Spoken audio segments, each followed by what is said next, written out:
Bom dia, pessoal. Dando início, portanto, à gravação da aula de hoje. Lembrando vocês que a gente segue com a ideia das epistemologias, né? Começo a gravar aqui, não sei se algum aluno vai participar da aula de hoje de forma síncrona, mas vai estar a gravação disponível para vocês a respeito disso. E como eu tinha falado, a gente vai ter na aula de segunda-feira.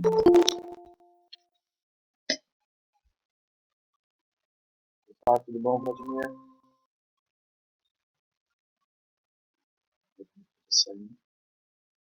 Mas, como eu tinha falado na aula de segunda-feira, a gente vai ter a oportunidade de falar um pouquinho sobre os diversos epistemólogos, né? Os quatro principais, Popper, Kuhn, Bachelard e Lakats-Bachelard, né? E depois uma visão epistemológica um pouco mais diferente, que é a visão do Feyerabend. Então, esperarei só mais uns minutinhos, já estou gravando.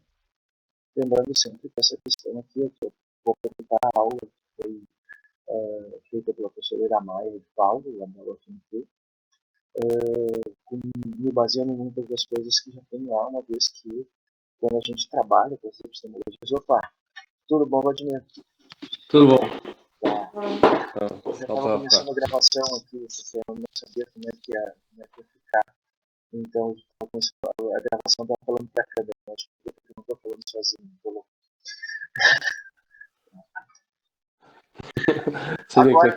Agora entra no teu TCC, né? Vamos falar um pouco sobre as epistemologias.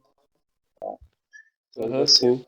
Nós vamos começar nas próximas aulas falar do Popper, Kuhn, Lakats e Bachelard, e depois falar do Feyerabend. Tá? Que é uma forma da gente conseguir visualizar, pensar nessa visão das epistemologias. Certo? Tranquilo aqui, eu acredito que na segunda-feira eu só estava Melim e o Matheus. Eu falei para eles que a aula hoje vai ter 45, mas aí eu vou começar já para a gente não também. Que Popper tem toda uma história longa pela frente. Espero que minha rede permita. Espero que minha rede permita o tutorial. Travado. Tá ok. Vamos lá então. É só pensar, por exemplo, eu tinha isso.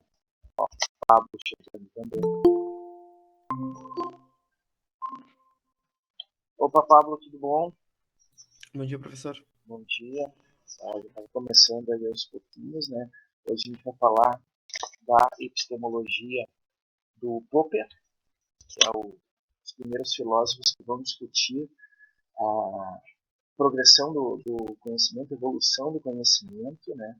E o Popper é o primeiro filósofo, pensando assim, né, a discutir exatamente como se dá a produção da pesquisa científica. Ele não era um cientista da área dura, digamos assim, da área das ciências naturais, ou seja, o método científico tinha ficado para trás. Era um método diferente, o método utilizado nas ciências humanas, principalmente a partir dos anos 60, é um método diferente do método das ciências naturais, segue uma lógica diferente, né? Mas a gente vai nesse sentido de trabalhar baseado aqui, ó, a frase de que precisa de uma hipótese para poder trabalhar alguma situação científica, e a gente vai ver isso muito na história da ciência. Tá? O Popper, ele é austríaco de nascimento, tá? Já é um filósofo do século XX, mas ele se naturalizou britânico, até para trabalhar no Reino Unido a parte da sua vida. E ele, apesar da formação em filosofia, né, ele acabou se caracterizando justamente por trabalhar com matemática relacionada à ciência numa época que não se pensava muito isso. Eu falei para vocês que a ideia das ciências humanas, como elas foram separadas durante o século XIX, né, ter um método próprio, não seguir o método científico tradicional, é uma coisa muito recente, a partir dos anos 60, principalmente. Mas até anteriormente a isso era pouco pensado nesse sentido.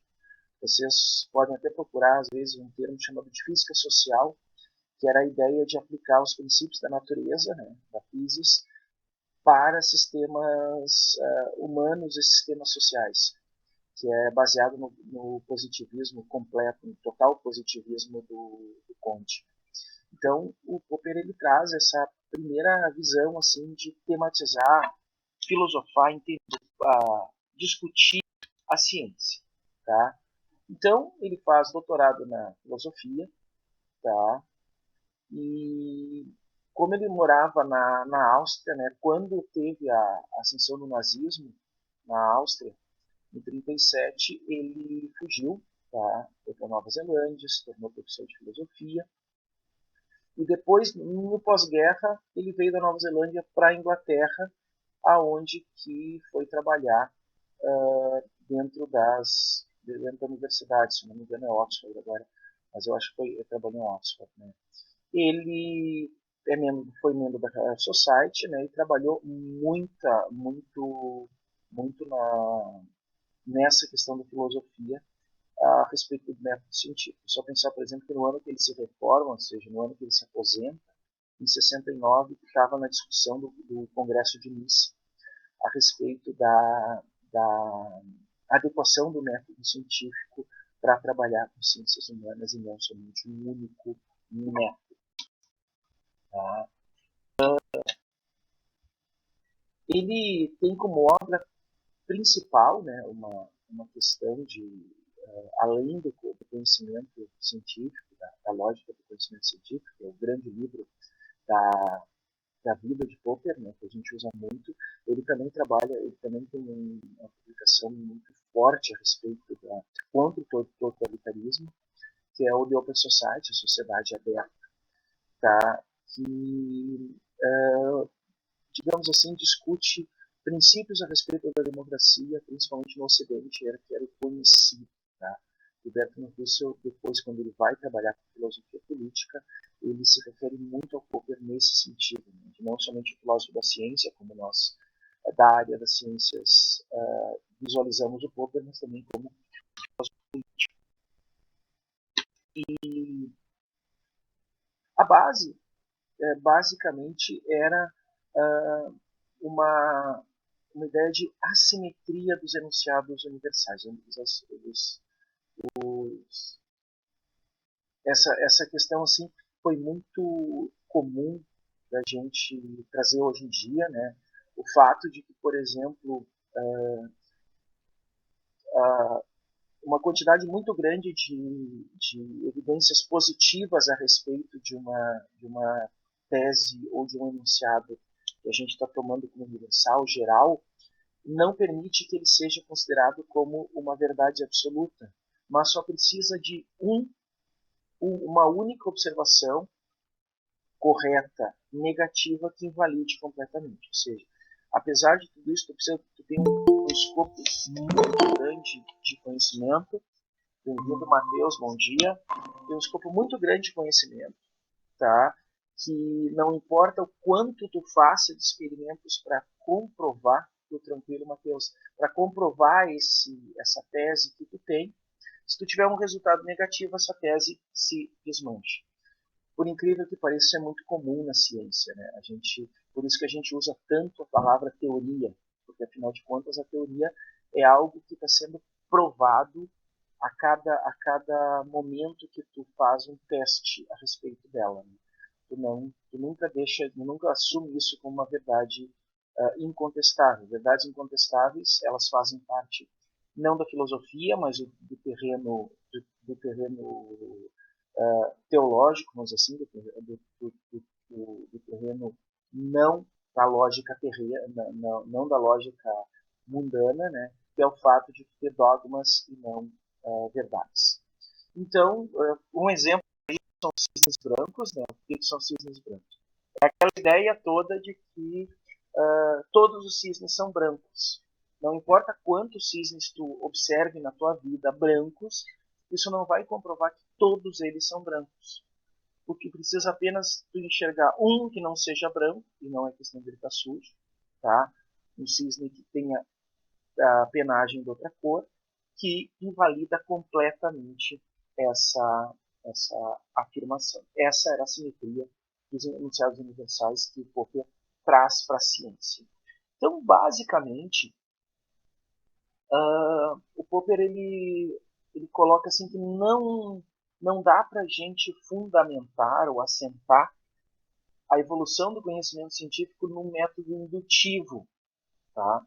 Basicamente aquela questão que se acontece alguma coisa, então tal coisa, então outra coisa é verdade. Indução que é muito comum, principalmente na matemática, né? Esse pensamento indutivo não caracterizado o conhecimento científico, mas basicamente uma contínua interação, uma contínua busca, né? Como se fosse uma construção de andaimes, sempre nunca chegar numa torre de Babel, basicamente, né? Que tu faz uma conjetura ou uma tese, tá? Propõe alguma coisa, tá? Suposição, a palavra hipótese significa isso, que não é uma tese definitiva, é uma pré-tese, é uma hipótese, e a partir disso tu faz testes que permitam refutação, tá? Basicamente, o nosso conhecimento científico ele progride numa ideia de ensaio ou testes e erros. Acertos era aquela questão de propõe teste, se está correto, segue o conhecimento válido, se está errado, ele vai por terra. Isso é muito comum de acontecer. O Spada, nesse livro Conjecturas e Refutações, onde fala a respeito do método científico, traz isso muito propriamente baseado na filosofia crítica. Então, o Popper ele inaugura, digamos assim, uma linha de pensamento relacionando duas visões. Uma visão mais clássica, indutivista, que é o empirismo e o observacionismo, observacialismo, tá? Que a questão de, a partir de uma coisa tu tira respostas, que é uma coisa totalmente indutiva, para o racionalismo crítico. E o que caracteriza esse racionalismo crítico, né? É a questão de a gente poder fazer argumentações favoráveis ou contrárias e a partir dessas argumentações criar ou pensar em novas ideias, né? A atitude racionalista é muito semelhante à atitude científica. A crença de que na busca da verdade precisamos de cooperação e de que com a ajuda da argumentação poderemos a tempo atingir algo como a objetividade. O que quer dizer com isso, tá? O Popper já está sinalizando de que o conhecimento ele não se constrói sozinho, ele precisa ter discussão, ele precisa ter alguém que te aponte formas de testar aquele teu conhecimento. E quando a gente fala isso, formas de testar, são formas possíveis de testar. Tá? Quando fala dos cisnes brancos, lá volta para aquela questão assim, tu quer provar que todos os cisnes são brancos? É simples, tu só precisa observar todos os cisnes do mundo. Tá? Mas tu consegue observar todos os cisnes do mundo? Não vai nascer nenhum novo cisne enquanto tu está fazendo a tua jornada de observação. Então tem que ser algo factível a ser pensado e isso caracteriza o racionalismo, ou seja, a ideia de tu deduzir alguma coisa, né, a partir desse pensamento, raciocinar a respeito disso de forma crítica, recebendo propostas ou ideias de outras pessoas para chegar, para construir essa tua visão. Tá? Então, basicamente, ali, ó, não vai ter nenhuma, por mais que a gente pense a respeito, não vai existir nada que torne algo irrefutável. Tá? Não tem nenhuma quantidade de observações corretas. Tanto que a gente sempre trabalha que a ciência possível de ser quantificável, né? Tá? E aí tu pensa, por exemplo, ciência médica, ciência natural, em geral, tu vai ter verdades que valem enquanto que os testes estão sendo feitos, tá? E ela é válida até tu conseguir provar que está errada, tá? É aquela história pegando uma coisa bem atual, é a questão das vacinas, tá? As vacinas, desde que elas começaram a serem propostas num programa amplo de imunização, elas se mostraram, dentro de todos os testes feitos, confiáveis para prevenir ou para evitar formas mais graves de determinadas doenças. Tá? E sempre são propostos novos testes, porque afinal de contas, as doenças elas evoluem, elas são mutáveis. E mesmo assim, tá, tu continua tendo isso. Não é questão simplesmente de tu propor algo e dizer assim, vacinas não funcionam. Para isso tu precisa provar, precisa ter um teste, e esse teste tem que ter limites científicos de validade. Não é simplesmente aquela história assim, tomei a vacina e fiquei doente, então a vacina não funciona. Não é isso que está sendo dito, uma vez que em nenhum momento se propõe que tu jamais ficará doente a partir disso. Então, para tu ter uma teoria científica, essa primeira delimitação que o Popper faz é o fato que a teoria precisa ser testável e, consequentemente, ela precisa ser refutável. Tá? Se algo não é refutável, ela é dogma. Tá? E dogma significa aquilo que tu crê sem precisar de nenhum tipo de prova e que tu não vai colocar. O caso mais clássico de dogma está na religião, diz assim, Deus existe. Deus existe não é uma verdade, não é uma verdade que tu possa provar. Tu não tem testes para fazer isso. Se não é possível tu fazer testes para isso, isso é um dogma e, consequentemente, tu não vai poder misturar com ciência. Por isso que a gente vai sempre chegar nesse ponto de separar as duas coisas, uma vez que aquilo que não consegue ser testado não é ciência e, consequentemente, tu não pode tratar nos limites da ciência nesse sentido. Tá? Então, pensando dessa forma, a verdade, ou seja, aquele resultado absoluto, ele é inalcançável. Tá? É mais ou menos como o paradoxo de Zenão. Quanto mais tu te aproxima, tá, por tentativas e erros, tá, tu fica próximo da verdade, mas tu não tem aquilo como verdade absoluta, porque sempre precisa ter um novo teste a ser feito para considerar aquilo como válido permanentemente. E olha que Popper faz isso no início do século XX, aonde que na primeira metade do século XX, onde que a física era a mãe de todas as ciências, que baseava-se muito no método científico tradicional, tá? Onde tu tinha uma busca, vamos dizer assim, meio que incessante por chegar na verdade definitiva. E uma das coisas que a gente pode pensar na física, né? Os cientistas, os físicos teóricos, eles trabalham com a ideia de chegar em uma teoria de tudo. Uma teoria de tudo, basicamente, seria uma verdade completa. Tá? E isso é uma coisa muito complicada, porque o Popper já mostra que uma teoria de tudo, ou seja, que pudesse abranger tudo e não tivesse mais necessidade de testes, ela não seria mais ciência, ela seria um dogma. Então, o progresso científico vai ter sempre essa questão. E aí tu passa a ter uma concepção dedutivista. Tá? E aí tu tem primeiro ponto assim, de atrito entre a ideia de dedução a partir das provas e de indução a partir das provas. Tá? Um exemplo indutivo é o seguinte: tu observa uma certa quantidade de indivíduos, conclui algo para esses indivíduos e logo generaliza para tudo. Aí o exemplo assim: todos os cães que foram observados tinham um coração. Logo, por indução, todos os cães têm um coração. Tá? Não tem nenhuma possibilidade, porque a gente não viu nenhum cão sem coração até agora, só porque eles estão mortos de acordo com essa lógica. Tá?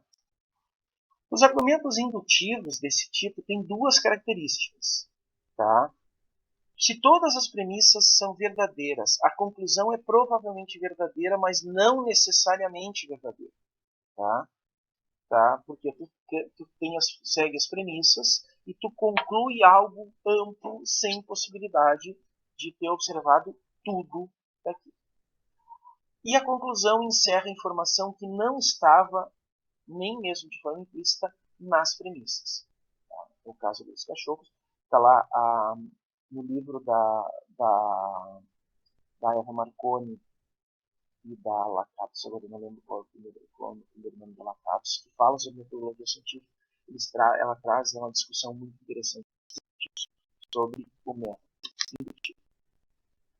No método dedutivo, tu parte do global, ou seja, todo mamífero tem um coração. Seguindo a lógica, todos os cães são mamíferos. Logo, se todos os cães são mamíferos e todo mamífero tem coração, todos os cães têm coração. Chegamos na mesma verdade, tá? Só que de uma forma diferente, numa lógica dedutiva. Tá? Na lógica dedutiva também, seguindo Marconi e Lakatos, né, a gente pode pensar assim, ó, se as premissas do raciocínio são verdadeiras, então a conclusão também será. Se a conclusão for falsa, então todas as premissas, ou pelo menos alguma delas, também serão falsas. Que é a lógica que o Popper está colocando lá a respeito da falsibilidade.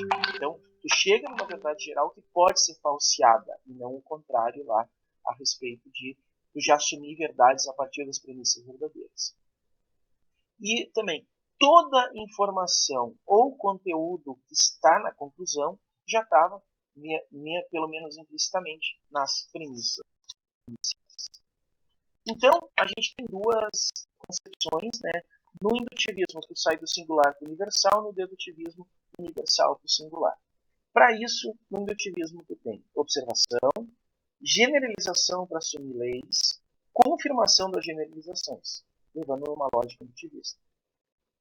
Para o dedutivismo, para a dedução, tá? Tu coloca um problema, apresenta propostas como soluções para o problema, tenta refutar as teorias propostas seguindo essa lógica dedutivista. Pensa assim, ó, enquanto que no indutivismo tu sai do micro para o macro, do singular para o plural, universal, tu faz o contrário na dedução. Tu parte do universal e chega numa afirmação singular.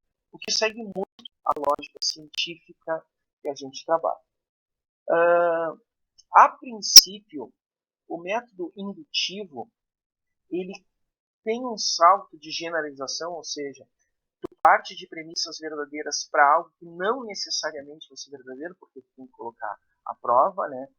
E isso não tem uma justificativa clara, tá?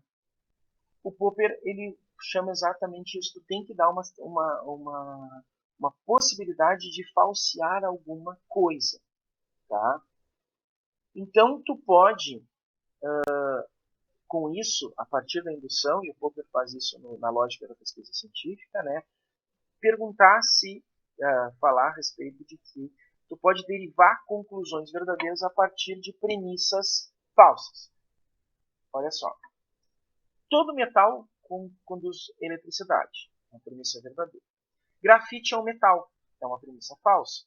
Mas o grafite conduz eletricidade, isso a gente consegue visualizar e é uma premissa, e é uma conclusão verdadeira. Nota que uma das premissas é falsa, a gente chegou na resposta verdadeira. Então, com isso, o Popper assume que tu chegar a uma resposta verdadeira não valida as premissas, não há retransmissão da verdade. Tá? Então, tu não tens essa questão que observações verdadeiras não fazem necessariamente leis verdadeiras, tá? Que é o princípio da indução. Um caso que tem dentro da física é justamente a ideia da Terra plana, que a partir de observações que tu pode fazer, tá? Não estou dizendo que as observações são verdadeiras ou falsas, né? Mas são observações que podem ser feitas e a partir dessas observações verdadeiras tu tira uma lei que é claramente não verdadeira, completamente falsa, tá? Isso contraria o princípio da indução e essa era uma crítica muito forte do Popper. Então o Popper ele trata uma ideia de falar a respeito de um método que trabalhe com hipóteses, conjecturas e erros, né? chamado de método hipotético dedutivo, que é muito parecido com o método científico, né? A gente, a partir das nossas, digamos assim, ideias de mundo, a nossa leitura de mundo, do nosso conhecimento prévio, tá? Nós detectamos um problema e, para buscar a solução desse problema, nós fazemos hipóteses, criamos teorias, ou seja, criamos conjecturas, tá? E a partir dessas conjecturas nós investigamos se essas conjecturas que a gente fez são ou não são falseáveis, são ou não são possíveis da gente detectar erros.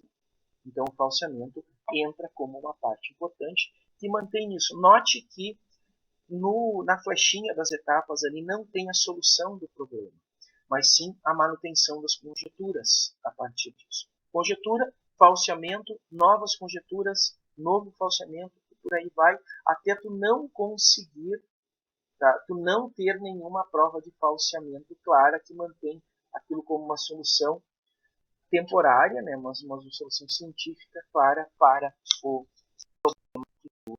processo. Tá? Então tá aqui as questões todas, né?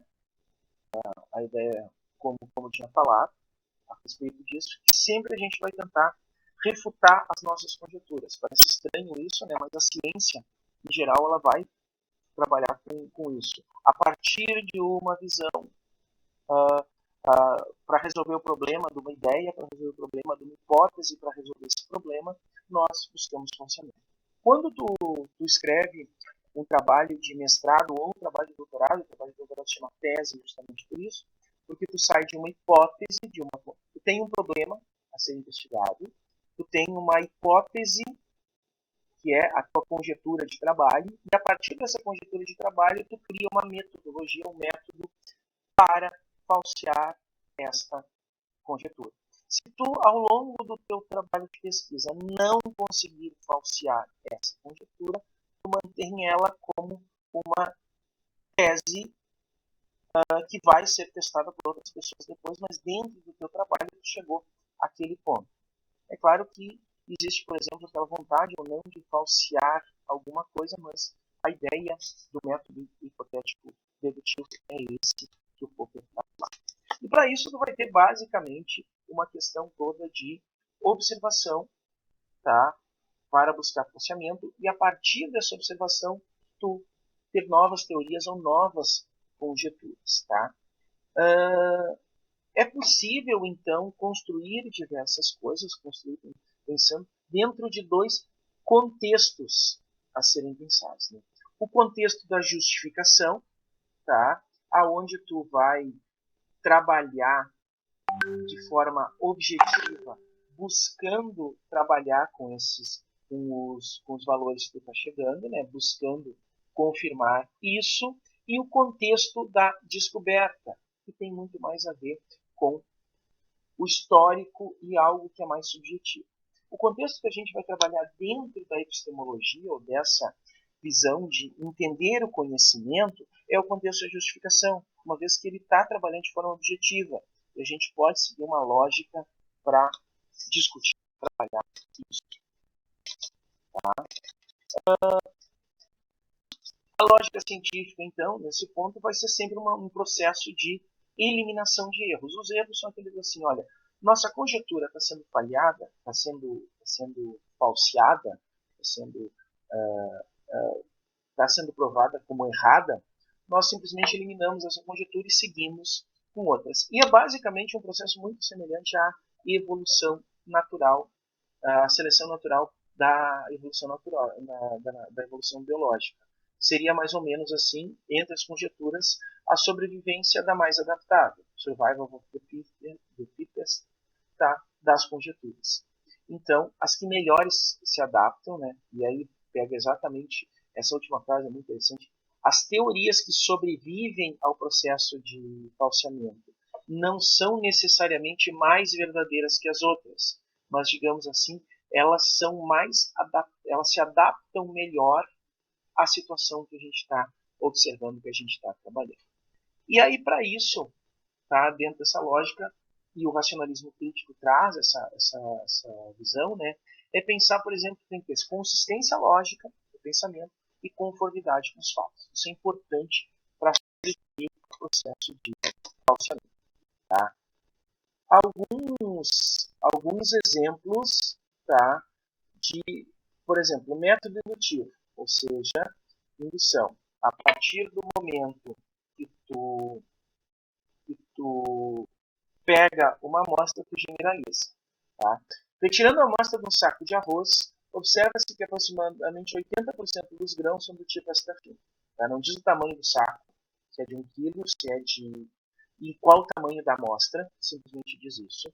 E a partir disso, na amostra que eu considerei, se eu não tenho informação a respeito do tamanho da população e o tamanho da amostra, 80% da amostra é de arroz extra fino. Então a gente conclui que, automaticamente, esse saco de arroz tem que ser de arroz extra fino. Não leva em consideração que tu pode ter uma feliz coincidência de ter pego justamente uma concentração no saco de arroz de grãos extra finos naquele momento. Já não tem que provar isso a partir da observação. A observação não fala tamanho de população nem tamanho de amostra. No dedutivo, tá? Todos os homens se locomovem sobre 2 pernas. Tá? Nick é homem. Logo, o Nick se locomove sobre 2 pernas. Tá? Mais uma vez, tá? Agora tu partiu do universal, tu sabe o tamanho da população que tu tá falando, tu tem uma observação pensada a respeito dessa população, e a respeito de um indivíduo que também é uma questão observada, aí tu tira uma ideia. Esse é o método dedutivo. Nota que a gente parte, mais uma vez, do universal para o singular. Na lógica dedutiva, tá, a gente permite que tu tenha retransmissão da verdade. Se as premissas são verdadeiras, a conclusão também vai ser. Se a conclusão for falsa, se tu conseguir provar que a conclusão é falsa, então pelo menos uma das premissas precisa ser verdadeira. Tá? Então, a lógica dedutiva ela é transmissora da verdade, ela é retransmissora de falsidade e não retransmissora da verdade, tá? Na dedução. Ou seja, se todos os metais são condutores, universal. Tá? O grafite é metal. Tá? É uma observação falsa, mas singular, e tu chega numa resposta de grafite condutor, que é verdade, tá? Mas não está retransmitindo, ou seja, o fato de ser verdade não garante, tá, que as premissas vão ser verdadeiras nesse sentido. Por conta dessa visão e por que a coisa chegou nesse ponto, né, era pensar do porquê que discutir essas questões a respeito da validade do conhecimento científico. É só pensar, por exemplo, que a partir do iluminismo, principalmente, tu tens uma deturpação muito... Vamos dentro daquilo que a gente chegou a conversar um pouquinho sobre história, né?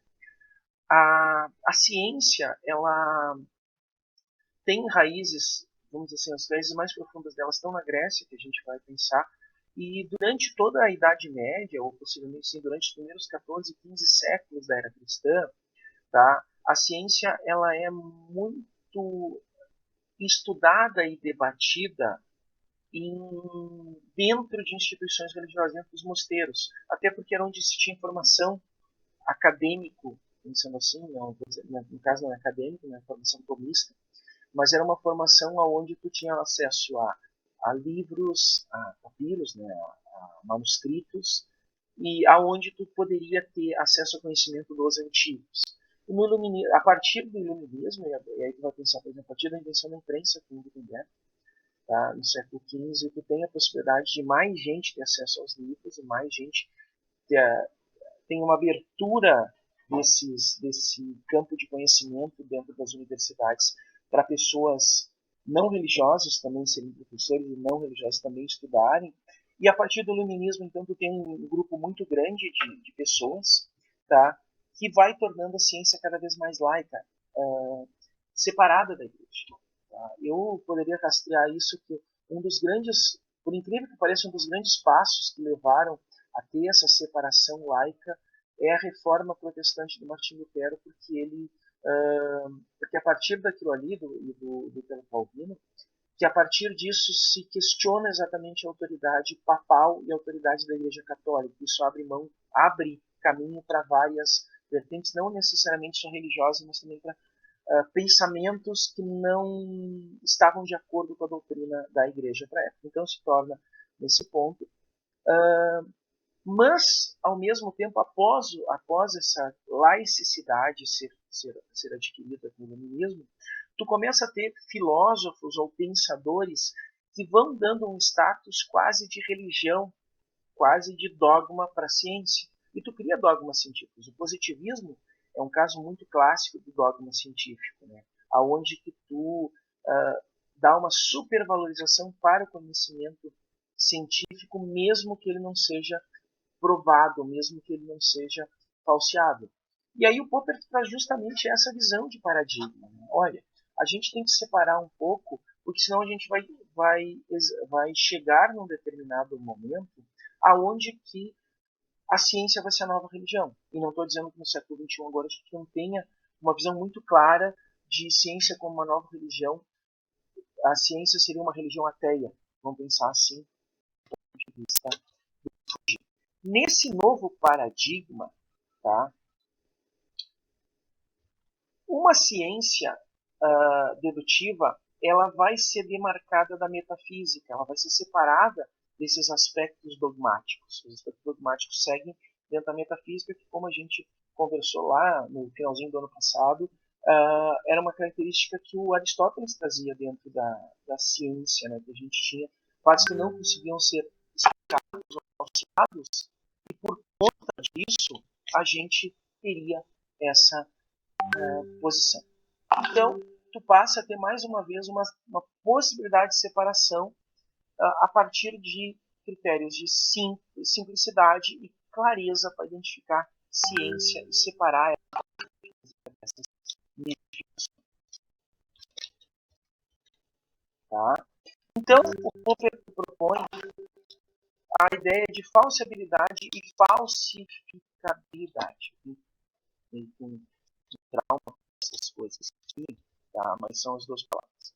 Falsibilidade é a tentativa de refutar teorias. Tá?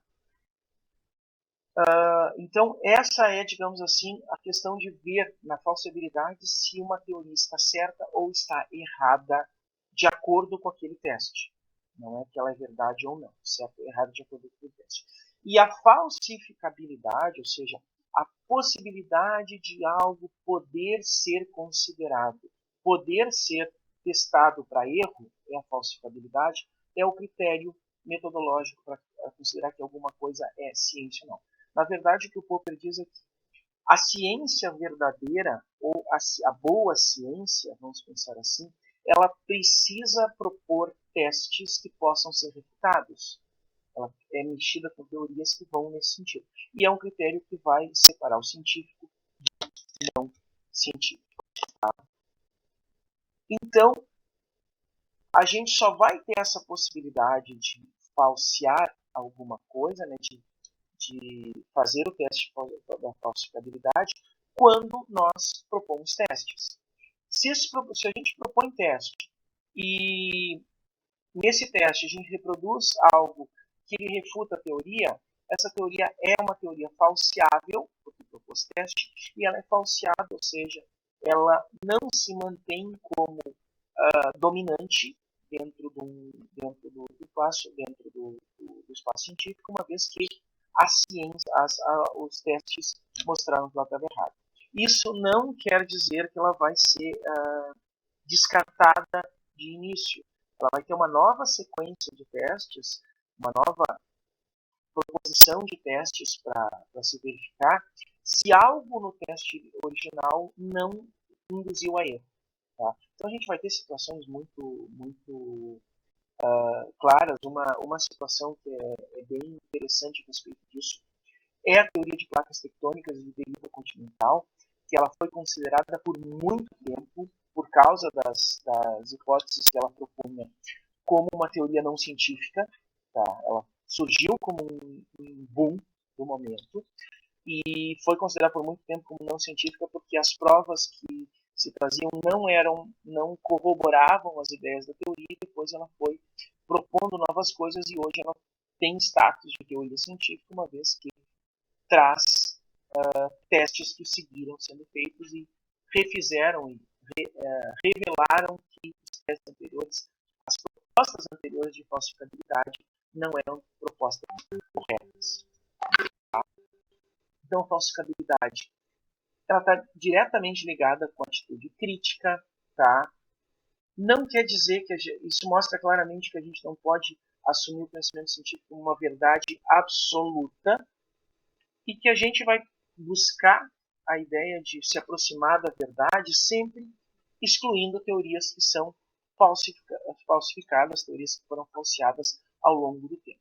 Tá? Falsificado não no sentido de ser falso, mas sim de que se provou inválido quanto aos critérios, tá, para a descrição daquele problema. Basicamente, a gente, quando trabalha com uma tese, quando cria uma ideia para resolver um problema, a gente trabalha nesse sentido. Aqui a situação do Popper, da lógica da pesquisa científica, né? Essa é uma concepção de ciência que considera a abordagem crítica sua característica mais importante. Para avaliar uma teoria, o cientista deve indagar se pode ser criticada, se expõe a críticas de todos os tipos e, em caso afirmativo, se resiste a essas críticas. Tá? Então, são critérios muito definidos que o Popper vai colocar, tá?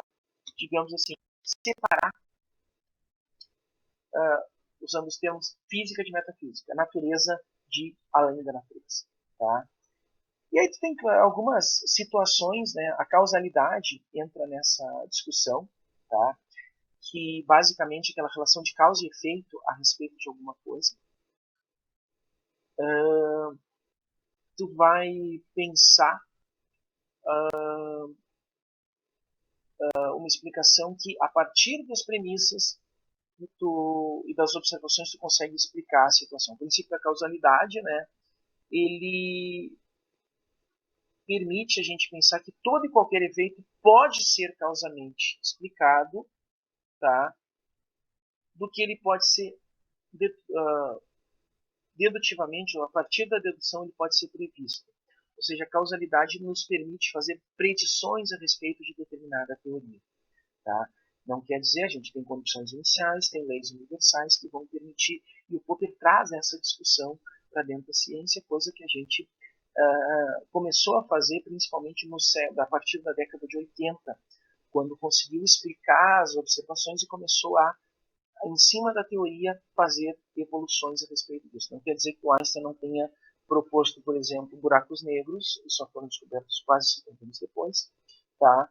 Ou então que tu tenha situações, por exemplo, como nos cálculos, mostrar na teoria que a órbita de Mercúrio é uma órbita perturbada pela proximidade do Sol, que é mostrado depois pelas observações, mas tu vai levar muito mais a sério esse princípio da causalidade a partir do último quarto do século XX, quando a teoria avançou muito mais do que a observação. E ele começou a fazer predições ou previsões a respeito da tua teoria, fazendo, por exemplo, eu vou dar um exemplo assim, minha tese, eu defendi a tese em 2008, tá? E os dados que, digamos assim, mostraram que a tese principal conseguia se manter e duas das três teses secundárias elas foram falseadas, só foram surgir em 2017. Então tem esse tempo de sobrevida científica, não quer dizer que a tese está toda errada, quer dizer que para aquele momento tu tinha a predição de propor uma teoria e assim que evolui a ciência, não é simplesmente assim, a gente esquece no final, e serve sempre para citar, por exemplo, eu brinco com o pessoal dizendo assim, olha, se a gente não conseguiu explicar completamente o resultado, pelo menos serve para ser citado de como não se faz depois. Basicamente é isso que se faz. E aí tem uma questão de distinguir quais teorias, tá, são científicas e quais teorias são especulativas. Especulativas entre a pseudociência e metafísica. Tá? E aí é o critério da demarcação proposto pelo Popper também. Tá? A demarcação, então, ela simplesmente formula algo, caracteriza algo possível de ser testável.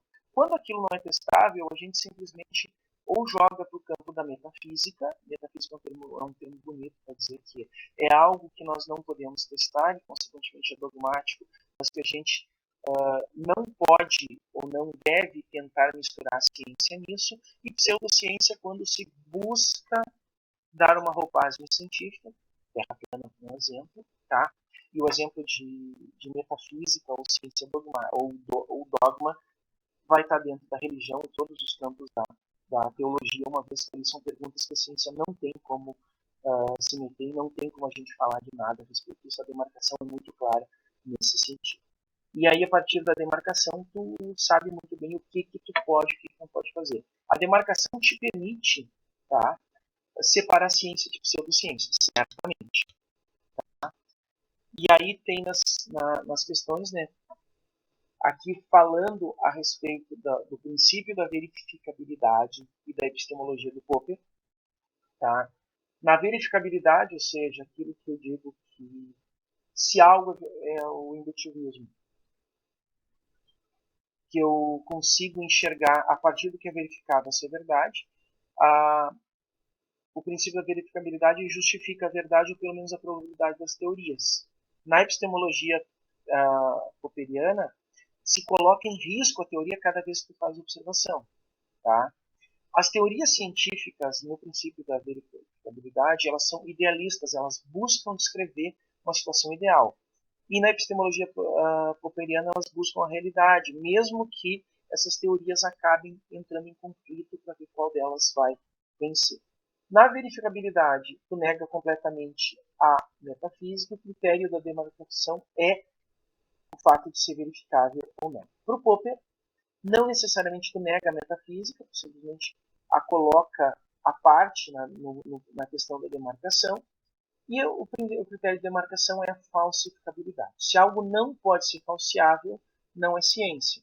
E dentro da ciência, assim, se segue critérios científicos básicos e não é ciência, ela é pseudociência. Se ela não segue critérios científicos básicos, ou seja, é dogma, ela é, tá, metafísica e a gente não mexe mais nesse tema, tá bem? E fechando essa questão da indução e da metodologia do falseamento, né, a gente vai pensar a respeito da corroboração da teoria. Corroborar a teoria não é nem refutar, nem garantir que ela não é o contrário da refutação. Na verdade, é quando tu faz o teste, quando tu faz a prova, tu verificar que dentro daqueles testes tu segue mantendo a teoria, e segue mantendo essa teoria como uma teoria válida, como uma teoria científica dentro dos critérios de falseamento. Então, basicamente, tu vai ter essa situação para corroboração.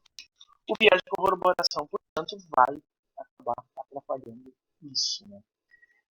E dentro dessa questão, tu vai ter, por exemplo, a questão da abrangência. Um caso muito clássico, que foi que eu comecei lá a disciplina, né, é a questão do horóscopo, da astrologia, porque o que acontece? Como tu tem previsões muito amplas e tu também não consegue ter um modelo claro e definido para explicar a situação, acaba tornando, portanto, como tu não tem como provar as previsões, tu não tem como fazer testes a respeito, a astrologia do horóscopo ela não é falseável e por não ser falseável, ela não é científica. Como ela se baseia em critérios científicos, teoricamente, então a gente caracteriza ela como pseudociência de acordo com o Popper. Aí vou ter outras situações, né? A questão do empirismo, que é basicamente a gente definir alguma coisa, nós falar sobre experiências próprias definidas, né, que a gente escolheu e trabalhou a partir dela, a partir da escolha de um grupo de outras proposições, de outras teorias, que a gente foi fazer testes, né?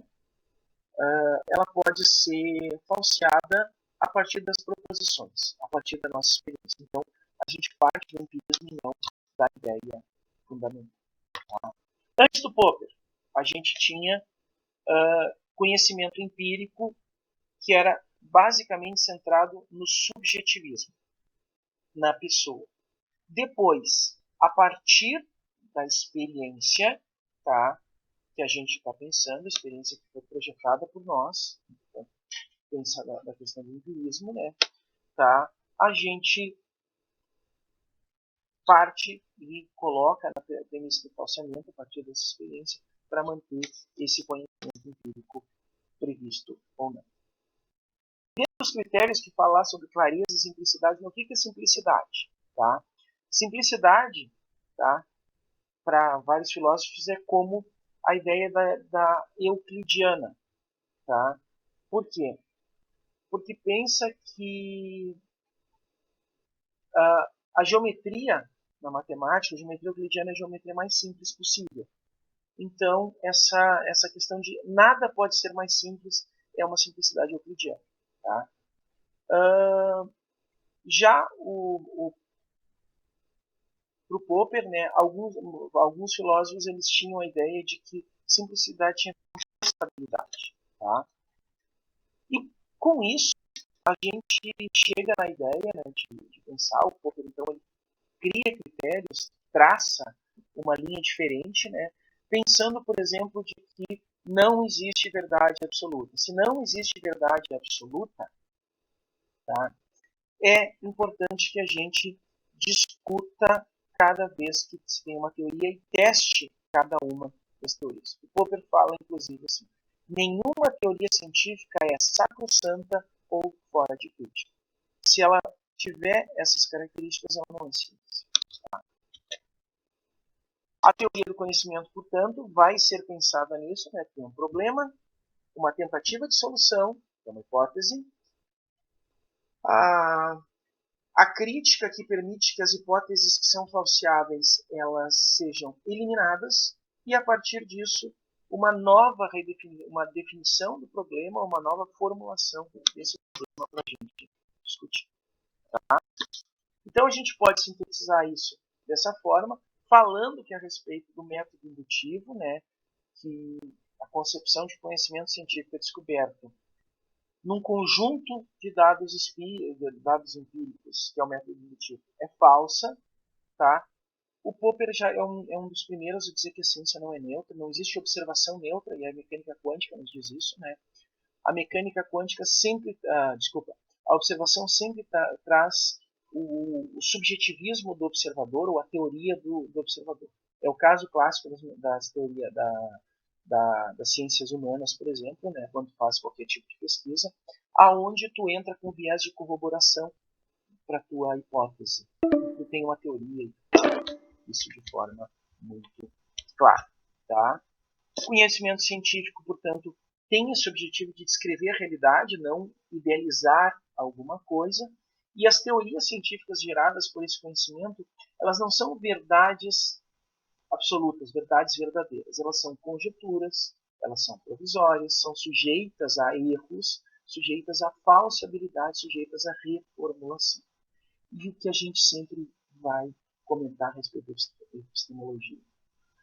O viés da descoberta, ou seja, aquele momento onde do nada surge algum conhecimento, é algo extremamente complicado, extremamente raro de acontecer.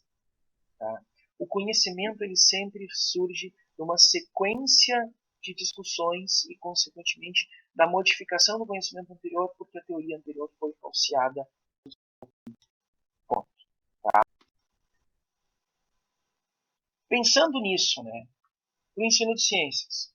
Quão realista é a proposta da aprendizagem por descoberta, uma vez que a descoberta não é algo epistemológico correto? Quanto do ensino de ciências não passa de uma pregação do método científico? quanto dele não passa também de uma visão de observação como fonte do conhecimento, do empirismo, nossa física experimental, nossa ciência experimental em geral, quando é ensinada parte do empirismo. Tá? Quantas leis são vistas não como construídas, mas como descobertas na experimentação, que é uma visão empirista realista, tá? Do cientista que descobriu alguma coisa. Quantos roteiros de laboratório estão nessa ênfase empirista industrialista? Tá? Eu acho que o Pablo não chegou, o Pablo nem teve laboratório ainda, eu não sei se o Matheus chegou a pegar. Quando eu cheguei na FURG, as apostilas do professor Arion eram apostilas que eram assim, ó, agora faça a medida, escreva no quadro abaixo. Agora faça nova medida, escreva no quadro seguinte. No próximo quadro, você vai fazer a razão entre os valores encontrados nos quadros anteriores. Uma lógica muito indutivista para tu chegar na resposta. E não naquele viés de que tu vai precisar compreender, entender. É uma coisa muito complicada nesse sentido por causa dessa visão, tá? Que é empirista, indutivista. A gente tem muito isso ainda, né? Então, para completar, para terminar nossa aula, porque estamos quase com 1 hora de gravação aqui, né?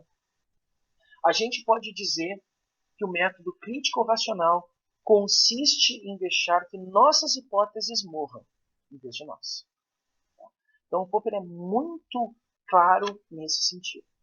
Ninguém se apega à sua hipótese, ninguém se apega à sua teoria, porque, afinal de contas, tá, as teorias elas estão fadadas a serem falseadas. Podem demorar mais tempo, podem demorar vidas de cientistas, mas elas estão fadadas a serem falseadas justamente por elas serem ciência.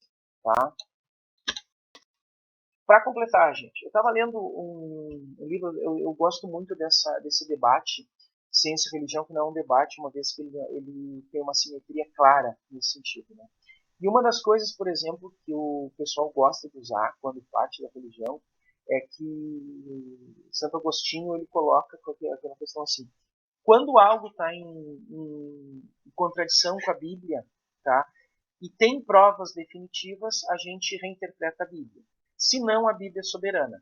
E aí a pessoa diz assim, como a ciência, por definição, ela não tem provas definitivas, então a Bíblia é soberana e a ciência tem que ser considerada simplesmente como passageira. Termino nossa aula assim, passo a palavra para você, a gente tem uns minutinhos ainda antes, deixa eu ver, tem uns minutinhos ainda antes da chamada terminar. Alguma questão, pergunta, comentário? A aula do Popper é comprida, gente, bem comprida. Na próxima Foi bem densa a aula. Não, assim, vai ter os slides lá. Eu acho que os slides já estão no AVA, tá? E eu convido vocês para darem uma lida nas apostilas lá, nos textos de apoio do professor de física que o professor Moreira e a professora Neuza fizeram. O dessa aula específica já tá nova? Eu não me lembro. Pelo que eu vi, não, tá só da aula passada. Tá, mas eu coloco ele ainda hoje lá. Possivelmente eu vou colocar depois que eu fizer o upload do videozinho pro YouTube. Ok. Tá? Mas eu coloco tudo lá e já vou colocar a segunda apostila lá, que é das visões epistemológicas modernas, que vocês podem dar uma olhadinha lá, tem coisa diferente. Ok. Tá? Sugiro que vocês leiam o capítulo sobre o Mário Bung. A gente não vai falar do Mário Bung aqui, mas sugiro que leiam, que é uma visão muito interessante, muito contemporânea do filósofo da ciência latino-americana, argentino. Tá bem, gente? Mais algum comentário? Segunda-feira, 5h15, aula, nós vamos falar do Lakatos. Tá? O Lakatos é mais light, tá? Não são 600. Matheus, vai com calma, Matheus. Eu vou passar as atividades, Matheus. Eu sei que tu tá nervoso. Eu vou passar. Vou ter 2 atividadezinhas para fazer. Não, eu tenho que dar nota para vocês, não posso dar 10. Se eu der por presença, vocês vão ser reprovados. Professor, inclusive eu peço desculpa não ter vindo na segunda-feira, porque eu não sabia que ia ter aula, eu interpretei que só teria sexta. Eu vou abrir, mas como eu não consegui dar aula na sexta passada, eu vou seguir agora 2 semanas, segunda e sexta-feira pelo menos, tá, as aulas. Okay. Se eu vou dar nota assim, eu vou abrir o AVA lá e dar 10 porque entrou mais próximo do dia que eu for dar nota, e depois vou baixando as notas até o último lá. Gente, tá acabando o tempo aqui. Grande abraço para vocês. Segunda-feira nos encontramos de novo, se tudo correr bem, 5h15, beleza? Vai continuar valendo esse link porque eu vou desligar ele a tempo. Abração, Ok. gente. Tchau, tchau. Um abraço, tchau, bro.